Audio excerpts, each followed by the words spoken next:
we'll start, Luke, here with some interesting data in terms of injuries, the prevalence of them, common types. There's a lot of information here, folks. I've pulled it from NIH, from the Mayo Clinic, WebMD, and a number of other very reliable sources.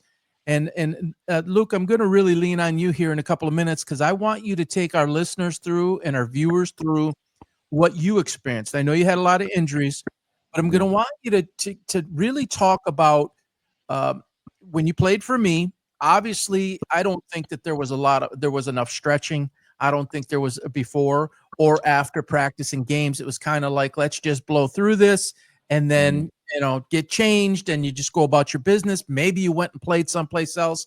Then as you went into high school, where there was an athletic trainer that was assigned to the team, did Delisle have one or two for say basketball? We had two. It was one an assistant, so Okay. two. And were they present during practices? Yep. They were at every practice. Yeah. And same Well, most of the time there was a lot going on other sports, so I think two they were trainers in the had building. probably they were available. They wouldn't sit through practice, but they were there if you Okay. needed them. Same for football. So out on the field. Football, they'd be out there. Okay. So that's important. But obviously, we didn't see that at the middle school level, and we don't see that at the AAU level. You saw that obviously at the high school level. How about at Wayne State and Madonna, the colleges you went to? There was trainers ready all the time. Okay. So how much? Well, first, let's just talk about the first highlighted in yellow there. There's a lot of info here, folks, and you can contact me, Paul, at PB Sports Talk after the show sometime. I'll be happy to get this data over to you parents. This is really important to understand and share with your children and even friends or family. So high school athletes account for an estimated 2 million injuries, 500,000 doctor visits, and 30,000 hospitalizations each year. That's wow. That when I saw this, I mean, it, but when you actually look at it in, black and white text or in this yellow text, it kind of jumps off the page. Injury prevalence rates among adolescent athletes range from 34.1% to 65%, with sports-related injuries being the second leading cause of emergency room visits for children and adolescents. Folks, and I should have said this first. I don't want to scare anybody away. This is sports. There's risk involved. I think we all know that. Everybody on some level knows that injuries is a part of it. This is designed to create awareness. This is designed to create the knowledge of what needs to be done to help mitigate, reduce, potentially eliminate, rehab, all of those types of things. Even though we're not PhDs, we're not doctors, a lot of this is common sense and it's not always applied. So it's get you the data, get you the facts, and then let you make the decisions for yourself. And as your son or daughter potentially goes up into the high school level playing sports, potentially college or even further, they'll get some proper care. But it's always about what you can do too, because the trainer's not with you 24/7. A lot of the responsibility falls on the parent or parents and on the athlete or athletes. So continuing here, common types of injuries, and Luke will be able to attest to this. People think when the first thing they think when they hear injuries in sports, they think football, which is true. They think hockey. A lot of people don't think basketball. Basketball has, I think it's number 2 actually, and it might say in here, number 2 for most injuries that happen. It is a physical sport when played properly. I mean, this is not no knock on flag football. This is not flag, basketball. This is up and down. This is tremendous torque on ankles, on knees, tendons, joints, the physicality. There's no pads, right? In hockey, you have pads, at least. In football, you have pads. In lacrosse, you have some pads. Zero pad, folk. Even in soccer, you have shin pads. Zero pads. It is skin on skin, body on body, and it is physical. So sprains and strains, approximately 30% of all sports injuries are sprains or strains, making them the most common. That's obviously a significant grade 2, grade 3 sprain of the ankle, these are 4 to 6 week injuries minimum. On the more severe ones, it's 4 to 6 weeks, and it takes an intense amount of rehab and all the proper elevation, the Rice theory, rest, ice, compression, elevation, getting the blood out of that area, which is what actually causes the swelling, and it pools down there to get the ankle back to its normal functioning, and then get it to get strong again and go through it. It's a process, and it is a serious injury, and a lot of times it loosens things in there, and it can happen again. And Luke will talk about that. Kobe Bryant once famously said, I think he said he sprained his ankle basically every other night. I mean, that's just crazy, but it's true, and it can happen, especially at that level. There's information here in concussions, which is obviously very serious, and I'm certified in that. That's a very serious thing. Overuse. This is really what I want to focus on, folks. I believe that the number one thing that we are seeing is the overuse or the overactivity starting at the young years and then going all the way through. Somebody was on X yesterday, and he must have been having something to do with AAU. And Adam Silver, if anybody saw the clip, he came out earlier in the week and said they're looking into why there was so many Achilles injuries, 7 this year, 0 last year, and they affected big-name players and in big-time moments, which further puts the spotlight on the injury itself. And it's sad to see Game 7 of the finals, everything on the line, and Halliburton, tears his Achilles. He talks a lot about it happening at the youth level, and he has said before at the AAU level. And this guy that was going back and forth with me must have been employed by the AAU or something. He said that, I must be employed by Silver. I must have a burner account of Silver, because I believe it's happening at the youth level. And the over and over and over repetition and abuse on the joints, on the tendons, like an Achilles tendon, and not caring for it properly. But it's just the body's not designed to go through this type of rigorous, I like to call it abuse. There's things you can do to train. The body adapts, but when you're talking years and years before that injury ever happened to Tyrese, I believe he's 25. Am I about right on that, Luke? Tyrese Halliburton's age 25? Something like that, 24, 26. Yeah. Yeah, so he's young. It didn't just happen now, folks. This is a cumulative effect over the years. It's not just that moment. It isn't even just that calf strain. Now, that calf strain that happened, as those don't heal well, when you go ahead and play, you risk it running right down and snapping. If you remember Kevin Durant, same thing happened a few years ago. You are more susceptible to do that if you have a strained calf area there. He didn't get the proper time to heal. Everything was on the line. He's paid to do this job. If it was in the regular season, they would have sat him out. In this moment, he went for it. Ultimately, that happened. But the overuse, and if you read down there, you'll see overuse injuries. Up to 54% of youth sports injuries are due to overuse, driven by repetitive strain and early sports specializations. These include stress fractures, tendonitis, and injuries like ACL tears, which have increased quite a bit over the past 15 years.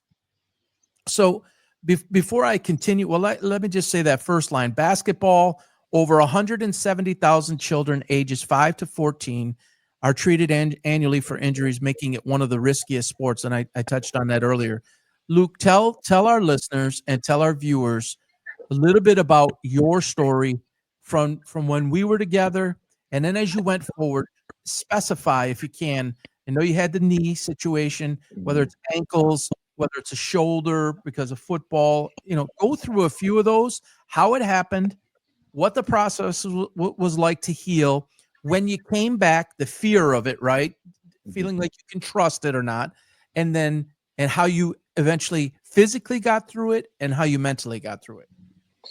Yeah, so I have a lot of, I could talk for hours, but my first one that comes to mind is, since we're talking about kids and stuff, just looking back on my summers when I was probably 10 to 14, um, it would be I would play like regular season baseball, league baseball during the week, and travel every other weekend. And then the weekends that I didn't travel, I was at football camp and I was a quarterback and I was a pitcher.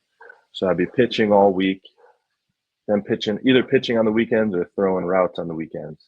And it's just fun at the time, and you don't realize now I have really bad elbow nerve damage, and my shoulder. I had to get 2 shoulder surgeries, and you think like you don't feel it just catches up to you. You don't. It didn't affect me too bad, um, but yeah, it definitely adds up for sure. Did you have the same nerve damage as what requires Tommy John surgery? No, No. no. Okay. Mine was just I don't know what it was. It was I honestly another thing is I could still play with it. With like it hurt, but I could play, so I wasn't gonna go to the doctor or anything. So I went after I was retired, after I was done playing. So I played through it for all through college, and there would So just were be a you throw that would my fingers would go numb, and then you can't really grip the ball too well. And yeah, it was a pain, but it was you could play with it. So there was no I wasn't gonna sit out for it. So you weren't injured. You didn't believe you were injuring, or the trainers or coaches didn't believe you were injuring it further. It was about pain tolerance. I didn't tell anybody. I just said I Oh have a my sore goodness. elbow, so I would go. The trainers would, I didn't go into detail, but I got treatment on it. Just like I would do my own research, like what helps. Sorry, I'm outside. That's okay. Um, the I would do my own research, say what helps it, and let's say stimulants like the electrical stim. Yeah, So I would go in and tell her that I need that, and but hopefully they're not out here long.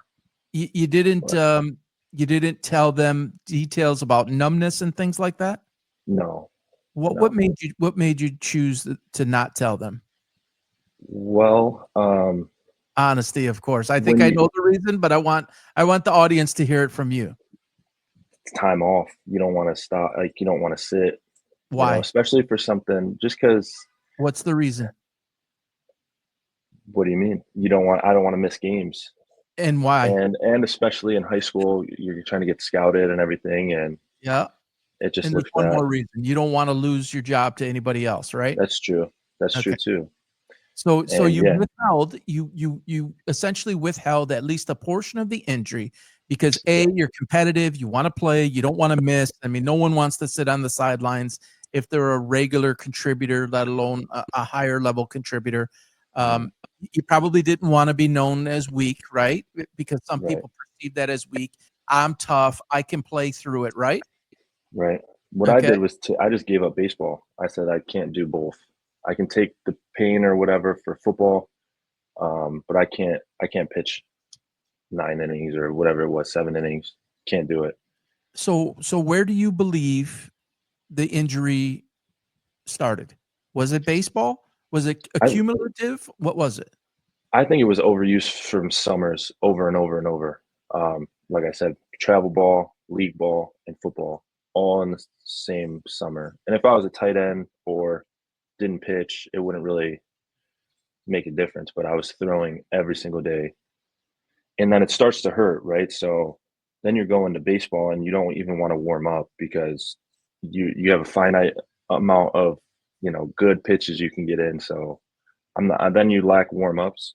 And same thing goes with people that hurt their knees and stuff. It's like you, you would think that you would want to stretch it more, but you don't want to wear it out. You don't want to like, at least for me, I wouldn't warm up throwing really at all. I would just head out to the mound. I would just do toss and then pitch, which And is bad. what are you feeling in that moment? Just describe what you're feeling in that moment when you don't want to warm up. You are fearful that the arm is just going to kind of go dead, or it's pain you don't want to experience until you quote have to, where the game actually Right. starts. Tell us precisely, so people, this is really important, and I'm telling you, hundreds and hundreds of thousands of people will see this, and so I really want them to hear it from you after the fact. Now you have to go through life feeling this, Mhm. where in the Yeah. moment you stood tall, shoulders up, chest out. I'm the man. I'm going on the Mhm. mound and I'm getting a W. What were you feeling in that moment that you either ignored, or that the specific feeling that you either ignored or just pushed aside and said, I'm going to do this? What was your arm feeling like, or shoulder? Um, well, it comes to everybody will tell you they know their own body, and it's kind of garbage, honestly, because we all have different pain tolerances and everything like that, and that's what I would say. I would say I only need a couple warm-up pitches. I know my body, and what I would be feeling in the moment would be just the adrenaline will take it away, the most of it. So So once is it you go ahead. is it tightness you're feeling? Is it throb? Ye Is it it's like yeah, shooting throb. pain? No, it's Okay. a throb, it's like an ache, and then it goes down to your hand. And then so in baseball, you're trying to grip a curveball or, you can't feel your fingers too well. And I've done it. I've thrown pitches like way off because I can't grip it. And I So knew it when you're was trying time. to snap a curve, Right. describe the feeling that goes up or down your arm or shoulder. Um, so you pretty much for what I have, you're telling yourself in your head to squeeze it as hard as you can, but you can't tell how hard you're squeezing the ball. So you're like you check it in your hand, make sure you got a good grip on it, but you can't feel your fingers. So when you rip it off, sometimes it worked, sometimes it was fine, and then sometimes you can't squeeze it too hard. So I would over squeeze it, throw it right in the ground, or throw it, you know, it's just not ideal. And if you really wrench I didn't really feel it, the pain part till after the games Okay. And or and riding home from practice and stuff. But what pitch would you feel it most? If you're fastball, just throwing it, you'd feel it most on a fastball? mm, yeah, So because if I'm you're putting everything snapping the into it. curve, okay. So if you're snapping a curve, you're not feeling the same type of uh, throb or shooting pain? Um, no, well, no, not really. I think it's more the fact I kind of stopped. I stayed away from the curveballs once it started. My fingers started going numb because you can't control it. So if I started wrenching curveballs over and over, I'm sure it'd be the same thing. But I probably just tried to overpower. I just change up the speed of the fastball, throw a change up, And and location, right? That's how you were yeah, trying to yep, get over it. Did you have a third right. pitch? Fastball, curve, change? When I was young, that I had a little knuckle curve that I liked because I didn't have to turn over on it. I would just throw it like a fastball, but the way you hold it, it would curve a little bit. Um, but that was about it. I had really good control over where I put the fastball, so I had four seam and two seam too. Two seam Okay. bowed out, four seam was flat. And So just when control. when you're totally healthy and you have no injury and there's no throb, there's no shooting pain, what would your velocity top out at? When I was a freshman, um, probably mid to high 80s as a freshman, Okay. and I didn't really throw after that. But well, that was with the elbow problem. So I don't know. I never got clocked healthy. And what do you think it was? If you I had could to guess, 90, 91. I think I could, yeah, I think I could for sure. Okay. And then you're in, you said the mid to high 80s when you're not feeling right. So Yeah. you're And thinking then it's maybe something like different. 3 to 7 off the velocity? Yeah, and then it's different when um if you're trying to get clocked and you can throw 10 pitches, and get them clocked. But if I'm coming out to throw a full game, I'm not with elbow problems. I'm not starting to. I'm laying off the first 3 innings probably, and just trying to really dial in on location and pitch selection, see what batters do what, and really try to figure that part out because the arm's not. If you come out humming it, you're not going to last too long. Right. And I had average, go ahead. yeah. Well, I my dad was a coach for me when I was probably 13, and we had a city all-star game, and I was a starting pitcher for it. And we were there. It felt like that for some reason we were playing catch in the outfield for way too long. So I did that, and then I did my little warm ups on the mound before the game, and it was cool. There was all the festivities and everything. You felt like a little superstar. Um, and I walked to the fence, the dugout, and I was like, "Dad, I can't do it. I can't throw." And he's like, "Just get through one inning, you know." And I'm if I said that I really can't, he would have let me out. But I was like, I can't do it. And he's like, just go through one inning, you'll be all right, you know. I was like, okay. And I threw the first pitch, and like it was gone. So I just walked off the field, And and this he is at was what age? 13, 12 or Wow. 13. Okay. One And pitch. when one pitch? Well, I had the warm up pitches, but first pitch, because I knew my dad said just go one inning, and I was like, okay, if I'm just going one inning, I can let it rip, and I just let it fly. And at that And age, then, 12 to 13, do you think that had any impact at the later years in high yep, school? I'll tell you another story. So Please. De La Salle had a Meet the Pilots thing that they would bring in kids from elementary schools or middle schools to shadow us for the day, and there was like four of us that would have a kid every week. So um, towards the middle of our football season, it was no, it was playoffs. We were playing Oak Park. We had a big game that Friday night, and I had a kid shadowing me, and he was a big football fan. He was super cool for me to ask for autograph and everything. And you know, you feel like the man, so that's great. And then we went outside. We had our little class off or whatever, so we go outside and play catch. My receiver had a shadow too, so we were just playing catch or whatever. And our big play of the year was just a deep post to him, and I would let it rip 50, 60 yards. We scored on it every game probably. So they're asking to see it.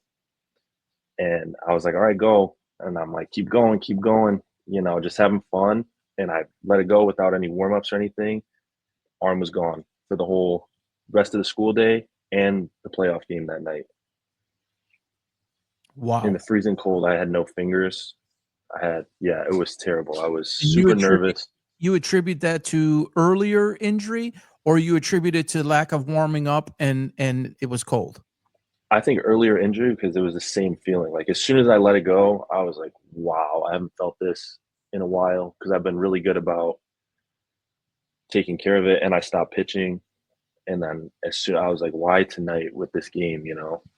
And luckily for me, it was freezing, so we didn't really throw all that much. I think I threw Ran the 15 ball? passes. Yeah, so that was okay. I just ran a lot, but yeah, So in I mean, high school, what was your average? First of all, how many games did you guys play a for year? football, right? No, baseball. Oh, I don't even What know. the season consist of? 30 games? Probably something around there. Yeah, I was gonna say 25, 30. Yeah, And how many games would you say you started? it would be one every one one every four, probably every fourth game. So you got about 7 starts for the year?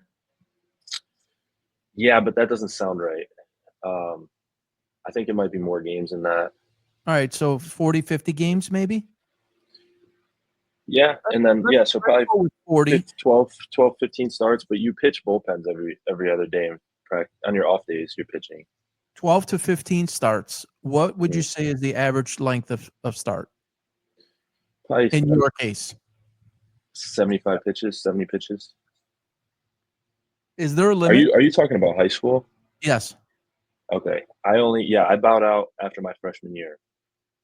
So that was they moved me up um, to be a pitcher, and I said no, thank you, can't do Okay. it. Now, these injuries that you speak of, are you aware of other people either in basketball, football, any of the above? Same Oh grade yeah. level, maybe lower a grade, up a higher a grade, that hmm experienced a lot of what you did? Yeah, I have a buddy that he was one of the best players I haven't talked to him in a long time, so if he sees this, but we played together when we were younger, and he was really, really good. He was a good hitter, threw Justin? harder than me. Is it Justin? Um, no, no. His name was Joey Santini. he was a baller. And I heard he still played D1 ball, but he just played first base and hit, and he couldn't pitch anymore. And I think if he would have been, he was a special pitcher. He could throw. And they tried to do the right thing with him. He wasn't allowed to throw curveballs or anything. But just the overuse, when you're that guy, another thing too, when I didn't pitch, I caught. So I'm still throwing it back to the pitcher every pitch, so there's no break. So and it's every day, either baseball or football. When you played for me, how much would you say you withheld as far as soreness, injury, exhaustion, fatigue, all of that? So when I played for you, pushing through, and you weren't really feeling it, because you played basically the entire game. I might have given you, a minute break type of thing, knowing a timeout was coming, or the half or something like that. Yeah, I don't know. I that was my problem. I didn't withhold really with football or basketball, and I think that if I did, I would have probably had a longer shelf life. But I kind of just went after it. And if I'm out there, I'm playing. There's no reason to. What I'm saying is, did you withhold that you were feeling pain from me when you feeling pain? I thought you meant taking it easy. Were you feeling that exhaustion? Were you feeling that shit? It's too much, because you were playing baseball and you were playing football while you played basketball for me, and then training with me or some other in the gym, in the weight room or whatever, right, with your brother, etc. Yeah, something all the time. You have. I learned young there's a difference between, and I probably won't tell my kids this, but there's a difference between hurt and injured. Hurt, I think I've been hurt since I was a kid. I don't know. I can't think of a game I played fully healthy. I had, but I never healed properly. I got hurt in football season in 8th grade. I got hurt my knee, sprained my MCL or something like that. And then I had probably another month of physical therapy, but we had basketball tryouts. So it was put a brace on and go play. Yeah. You gotta, try out and then whatever. But so you were always hurt for the most part. Hurt, injured? Not injured, yeah. And then it turns into injuries though. Yeah, so that's kind of dumb. And so everyone has a different interpretation of what that is. Right. Injury would be, a sprain, something considered damaging to tendon. How much of that would you say you had? And it started at a smaller level, it's 1 or it's a 2 on a scale of 1 to 10. Right, then it ramps up and it turns into something more. Then you're pushing through, you're not rehabbing, and it turns into something more long-term. How much of the long-term stuff and the more damaging stuff, tendonitis and things like that, would you say you faced? I would say the shoulder is really bad. The shoulder and elbow, this whole right side, and that's definitely just from throwing. But I also think back to when I was a kid, I couldn't go to the beach without throwing 100 rocks into the water and at recess and throw in everything. Yeah. So you got to throw it sidearm. I mean, I used to feel that all the time. Yeah. So when I was resting, I was still, doing play catch with my brother. So it's a lot on me, but my shoulders are not good.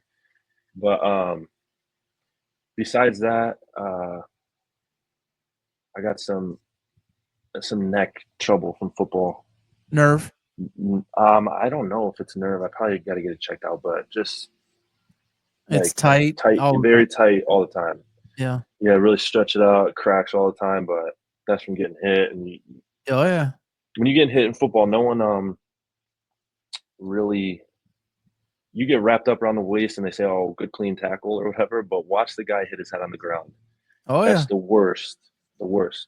Yeah. The head hitting the ground is a lot worse than helmets give, shoulder pads give. That ground doesn't give, man. You smack your head on the ground, you're coming up a little dizzy. Yeah, I had to, and that's a whole nother topic that we're not going to have time for today. Yeah. But I was certified at every level. I had to go through intense training, and it is rampant. And you're right, it doesn't give. And they're making the helmets better. But would you Yeah, definitely. okay, so it's improved, but the ground is still the ground. Mhm. Sports are getting bigger, faster, stronger, more football, let's say, bigger, stronger, faster, more violent. The fields, yeah, you can have the rubberized field turf that is better than some of the old hard surfaces that there used to be. Grass has still a little bit more give to that. Right. Even with the improvements in the helmets, you being in one of those helmets, you playing the quarterback position, and I know you like to run the damn ball. So Mhm. so you're taking Yeah. shots and you're hitting the ground. Tell us and everybody else what that actually feels like. You just said Oh you man. end up dizzy. And when I'm obviously twice your age, we used to say bell rung.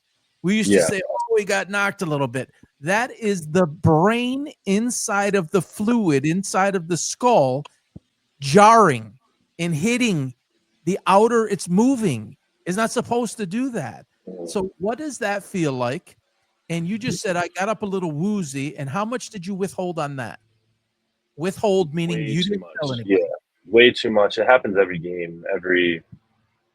We call it the green room because you just need a second. You hit your head on the ground really hard, and you just kind of see either white or green for like with your eyes open for a second, and you just got to lay there and blink or whatever, and then it comes back, but you're still a little out of it. And we had a thing in high school um, that I would have one of my receivers because it's kind of a long story, but we would run it. I would run and get the play instead of doing the signs because we had some problems with it the first game. So we switched to just doing that.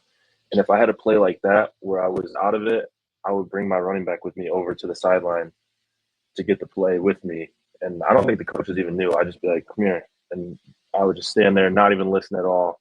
So he Dog can tag, hear it, or so you can fall on him if you needed to, so I could just be zoned out for a second and and let give him hear myself, the play. yeah, let him hear it. We'll run it back, and he'll tell me in the huddle, and then I'll tell the team. How Just to much buy would me an you say? extra 20 seconds.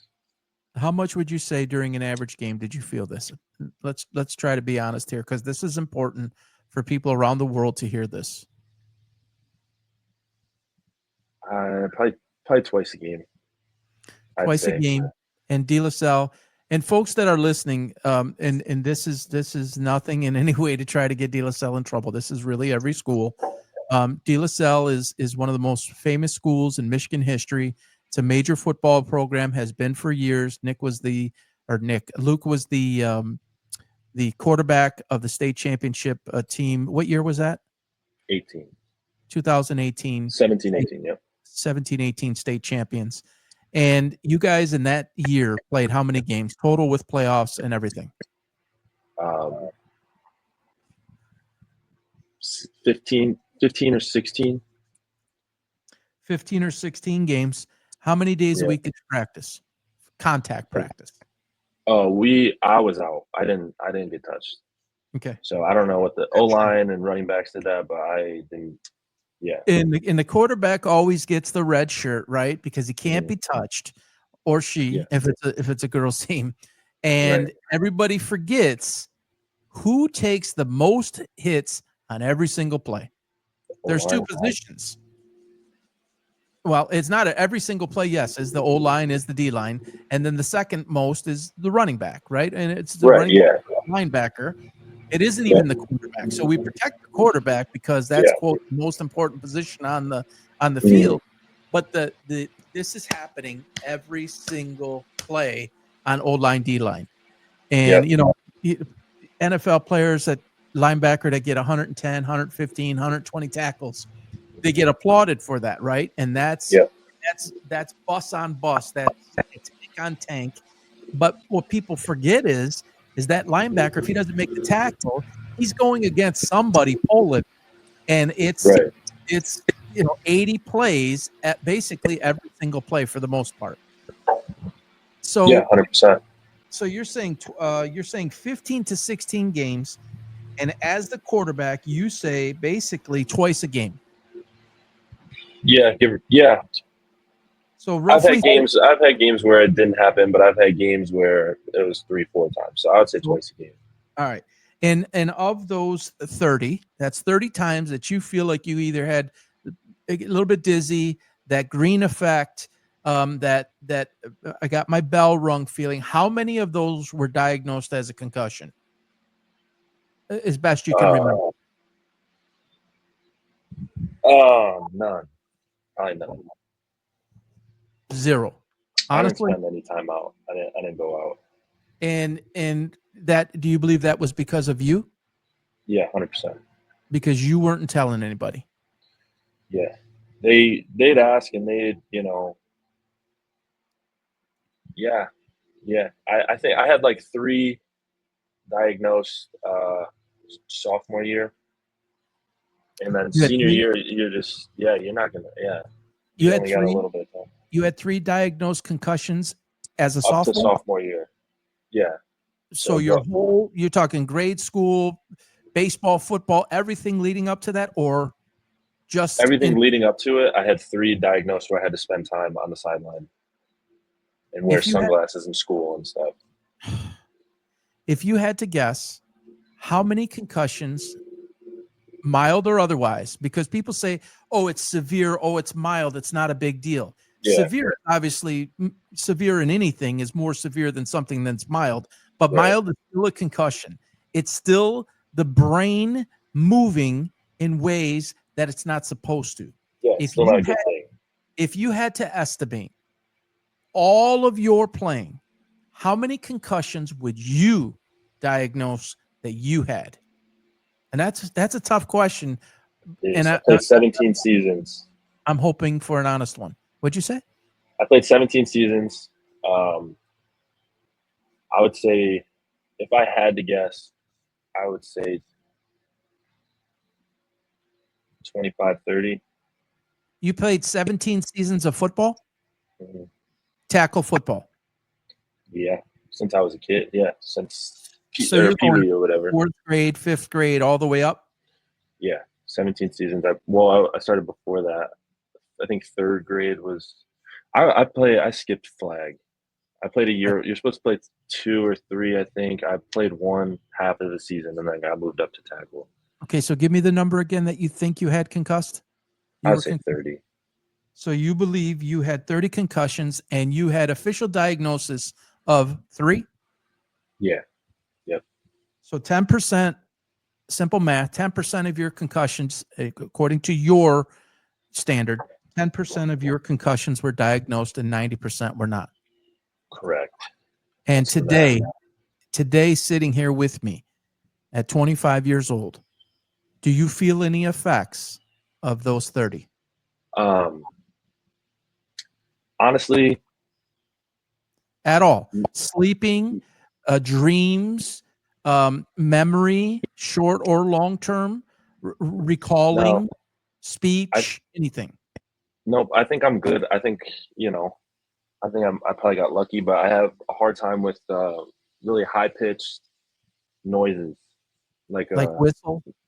whistle or a ring, like like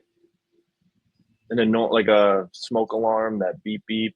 If no one else, I'm like, can you guys shut that off, please? Like I'm agitated, but as So you far get as agitated with some of those the extreme noises, yeah, high pitch for sure. sounds. And Yep. you attribute that to the concussion, not necessarily. I mean, I don't like them either, and I don't know. Maybe Right. I've had one concussion in my life. I don't like them either, but for you, it's amplified. Is that right? Yeah, I would say it's amplified. It's more of a it lasts. It doesn't sound like a ring. It's like more, you feel it kind of. You feel the ringing. Yeah, And Luke, I yeah, appreciate it, man. I feel like you were totally honest with everybody here, and you're going to do yeah, some. Folks, he didn't know this was coming quite to this degree. He honestly right, didn't. I put him on the spot, and I did that on purpose, because I want to be a proponent for this. I want to be a voice for this. There's a lot of money in sports, folks, and there's a lot of money at every level. And anybody who tells you differently is full of it. yeah, It is, the human body is being used as a tool, and that tool is a human, and it has a life. If you want to call it a shelf life, call it whatever you want, but it affects the quality of life. And we hope, and I pray that Luke will never, ever face any long-term disability as it relates to this.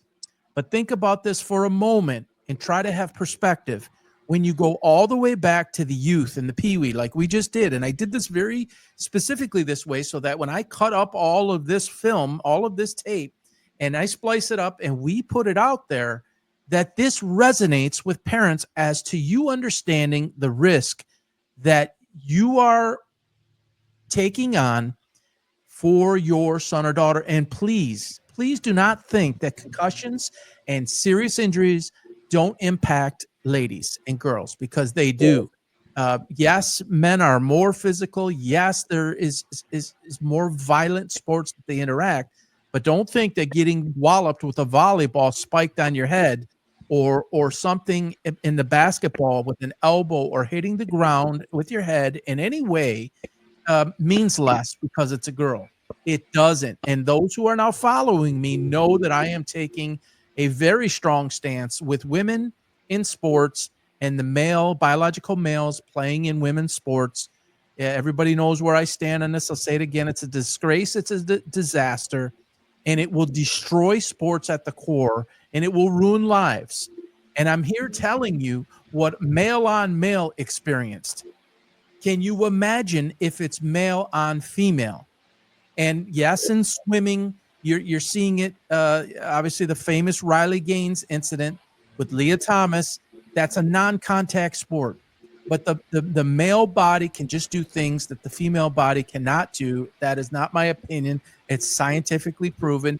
Anybody who thinks something alternatively to that is just it's delusion. If we're being honest, and anything in a physical contact sport, whether that be fencing and the gal who went to a knee to object, whether that be boxing in an Olympic boxing match, a male versus a female.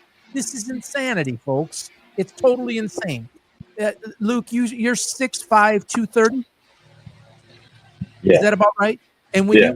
you were playing at your peak performance, you were 6'5", and what was your weight? 220 probably. Okay, so Trim 6'5", 10 pounds. 6'5", 220. Prepared for this, folks. The body and the genetics to be able to withstand something like that at a high level, and he can't do that against a male. No one can. Right. And put a female in that. I mean, just it's ridiculous, and I don't want to get off the rails too much, but tremendous risk factors here. I And agree. in conclusion here, the human body is capable of intense sports through adaptation and training, but it is not designed for the extreme repetitive stresses of modern athletics. Evolutionary trade-offs like flexible joints or a lightweight skeleton aid survival but become liabilities under relentless athletic demands. Proper training, which we've talked about, recovery, which we talked about, that is lacking, and injury prevention, strength conditioning, technique refinement can and it does bridge the gap, but the risk of injury persists due to inherent biological limits. That means that the body cannot take what Luke just laid out so nicely for us. It cannot take the overuse. It cannot, though you should go and play multiple sports because you're using different muscle groups, and it is scientifically proven that if you play multiple sports versus one sport, you have a better we'll call it, I guess, longevity or a lesser likelihood to get certain injuries. And there are other reasons why it's important psychologically and learning from a different coach. There's all of those reasons. But we're talking about Luke, who always strived to play at a high level. He did play at a high level. He was basically, if not the best, one of the two or three best at every level in which he played and every sport in which he played. So it's all, and I think he alluded to this, it's riding on his shoulders. He feels like he needs to perform. If he steps away, there's those three things we talked about. One, he might be viewed as weak and not strong. Two, he doesn't want to not play because he's one of the most competitive people I know, and he wants to be out there. And then three is you don't want to lose your job or your position or role to somebody else because of you being out. That's the trifecta that we all think about, and we don't want to risk it. That's what Tyrese Halliburton went through. That's what Kevin Durant went through. And that's right. That's the highest. These are the elite of the elite athletes. But folks, it's at every level. It's at every sport. In every sport, it's with male, it's with female. It is running rampant.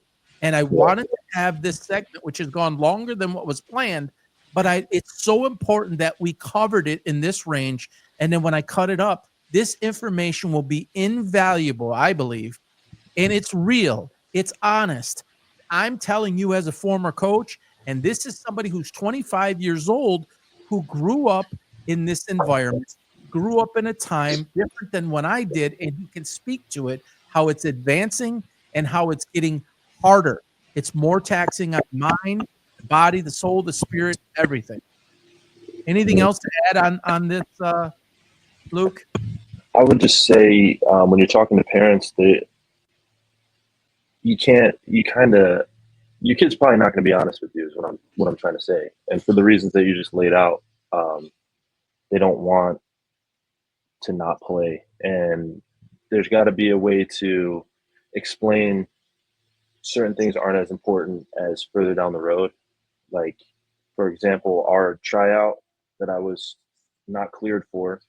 When I tried out for you, I wasn't cleared to play, but I felt like I was fine, and that probably, you know, affected me later down the line. But worst case, I went that extra 3 weeks, got cleared, didn't try out, so I'm on the B team or whatever. I think after one game, I would be moved back to the A team. Like, things work out the way that they should. So if you need rest, or rehab or anything like that, especially when you're younger, take it. So Caitlin Clark, as an example, she's considered day-to-day right now. She just missed her second start or second game, not start, second game due to left groin. That's something you can't mess with, particularly in basketball, because of the type of movement that you're doing. Doesn't matter if you're a male or a female. And if she does not rest that and let that heal, it's going to nag, it's going to continue, and it might just tear. Would you agree? 100%. And Okay. it feels small at first. So good for her for taking some time. But then when you there was all that hate, I guess, for the NBA for the load management stuff.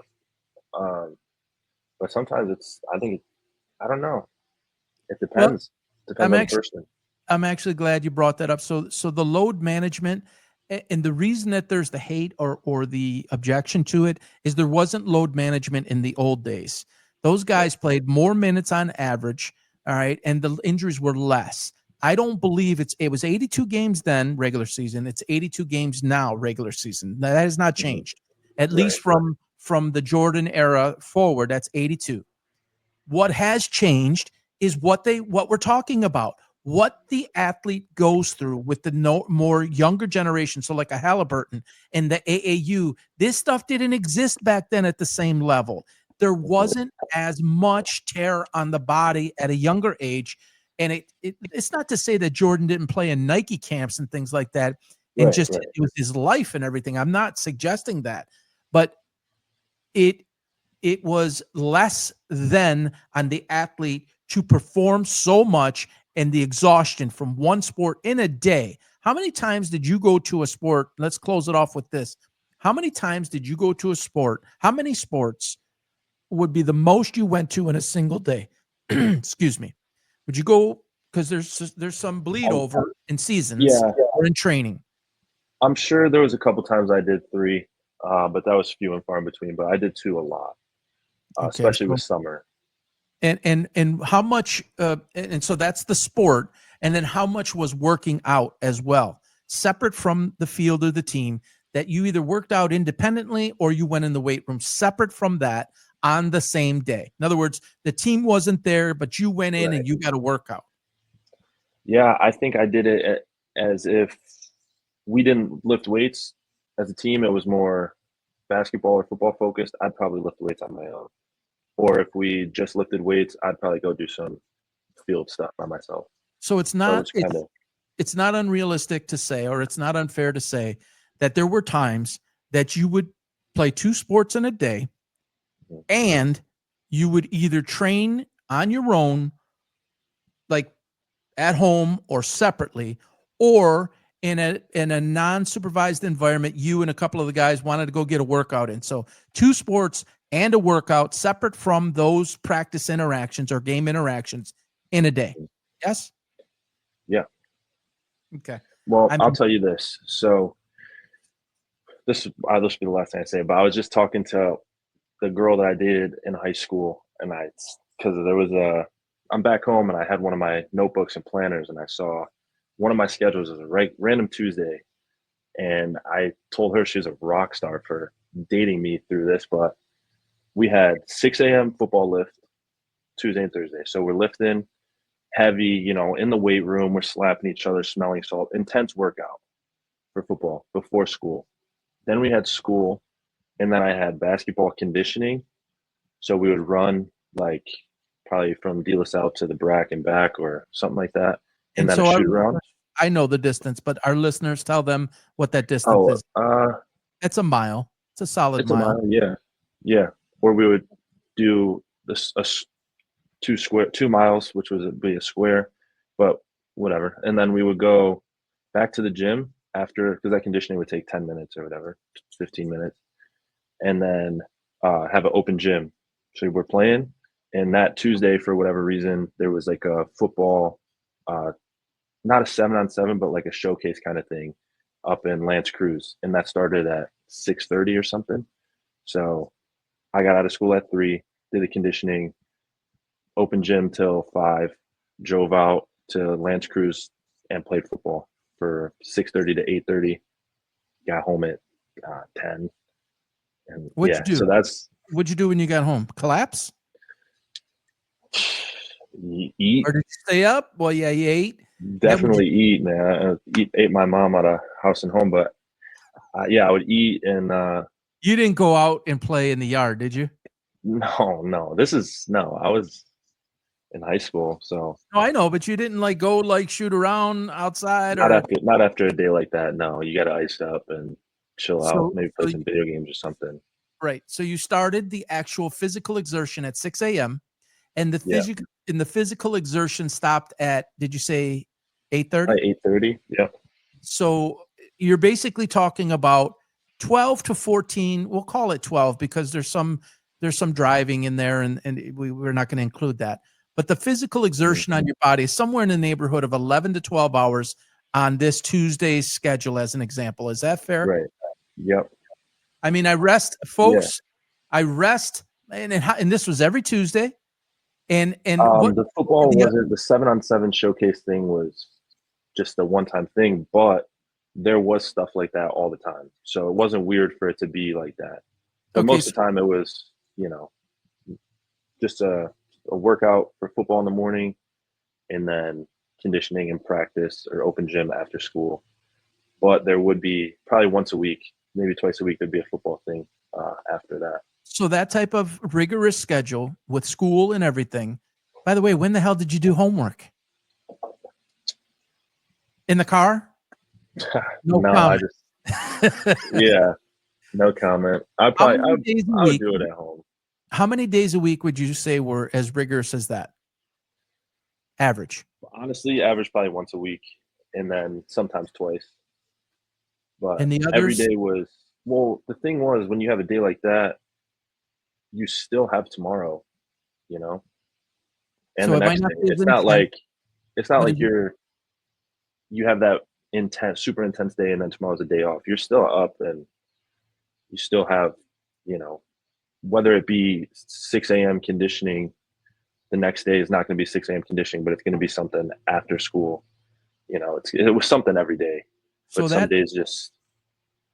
That 100% exertion, crazy 110, 120% exertion on a Tuesday. The rest of the days in the week would maybe be like at a 70% compared to that. I mean, there's still 100% days, but in terms of intensity, it's still wearing on your body. Yeah, no. But then that answers your other question. Those days I would probably go shoot around outside or whatever. I know you would. I know. Yeah. That's fun though. That was always fun. Yeah. I know. but it's Yeah, yeah. still that's what this guy defending AAU and telling me I was a plant for Adam Silver. Oh, they're just out there and they're just, shooting around. No, when we played AAU ball, we were going full tilt. You're going up Yeah, and 100%. down, and you're playing AAU, which is generally, at least the year that we played together, AAU, you're playing against equal guys, and you want to be better than them. Like For we sure. didn't have Matt, whoever we had on the team. No, Matt wasn't on that team. You and Blake and some of the other guys, Danny, everybody wanted to beat the other guys. You didn't want to lose to the other guys. This was not like Oh, shoot. Yeah. I this is forgot not about like that. this is not like you're playing horse. You Right. know, it's Yeah, still no. it's still hard on the body. Absolutely. Danny Tavalieri, I'm talking about. And when he played Danny point guard, Oh, and yeah. Oh and my his yeah, dad yeah. his dad Uh-huh. later came to me and said, "I have never seen a coach get this much organized structure out of a AAU team. Usually it's Yeah. just whatever, whatever." I mean, we were playing to win and you guys wanted to win, and so you're not half-assing it. You're not 40%ing Right. it. And a You're lot of you there. You're not gonna coming from a game and going to another game. So this is just all it's just all too much. All right. We got to move on here.